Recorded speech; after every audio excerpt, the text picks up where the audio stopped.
33 depektibong timbangan mula sa public market at night market sa bayan ng Daraga ang winasak ng otoridad nitong Lunes, Oktubre 13. Ayon kay Temis Lobete, Market Administrator ng Daraga Public Market, total na 215 timbangan ang hindi pumasa sa kanilang inspeksyon noong Hunyo at Hulyo. 33 mula sa 215 timbangan ang tuluyan aniya nilang sinira dahil hindi na ito magagamit pa matapos na makitang tampered ang mga ito o yaong mga timbangan na may nakatagong bakal na pampabigat.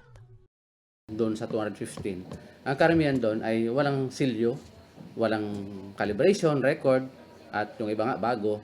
So, nasubject lang to sa calibrating, testing, and sealing. So, lahat naman pumasa. Only that, yun nga sinasabi ko, yung 33 talaga hindi na pwede. Now, meron silang mga strategy na hinaharangan yung spring doon para hindi masyadong bumaba. At yun nga, kulang na yung timbang. At yung ibang metal na nilagay nila ay nagsisilbing pabigat na rin. No? Para meron na siya dating, kunwari, 50 grams. No, the maximum nga nakita namin, mga 100 grams. Sang-ayon naman sa naturang hakbang ang mahigit isang buwan pa lamang na tindera sa loob ng merkado publiko na si Eileen Fernandez. Aniya, dapat lamang itong matigil dahil hindi ito patas sa mga mamimili. Malaking tulong din aniya ang hakbang ng LGU para makuha ang tiwala ng mga consumer.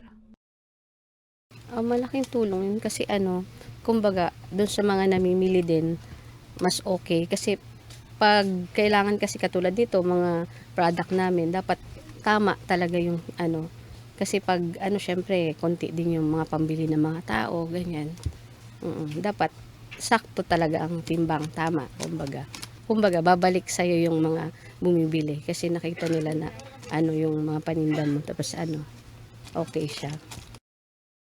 Dagdag naman ni Lobete, layunin ng aktibidad na ito na malabanan ng pandaraya sa merkado at bilang proteksyon na rin sa kanilang mga consumer. Regular naman daw ang kanilang pag-iikot sa pamilihan upang matiyak na maayos ang mga timbangan.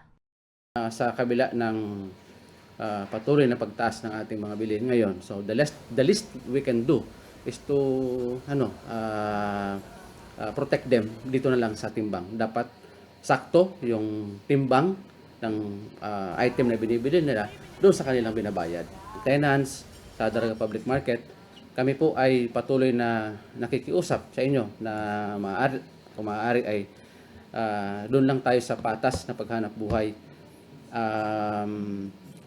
Hindi po titigil ang aming opisina, katuwang ng ibang agency, para tukuyin at kumpiskahin kung meron man itong mga nagbabalak maggawa pa rin ng ganitong mga fraudulent acts. Samantala, ang isinagawang ceremonial destruction ay bahagi ng Consumer Welfare Month celebration ng Department of Trade and Industry na ipinagdiriwang ngayong buwan. Para sa mga balitang Tatak Bicol, May Insinares.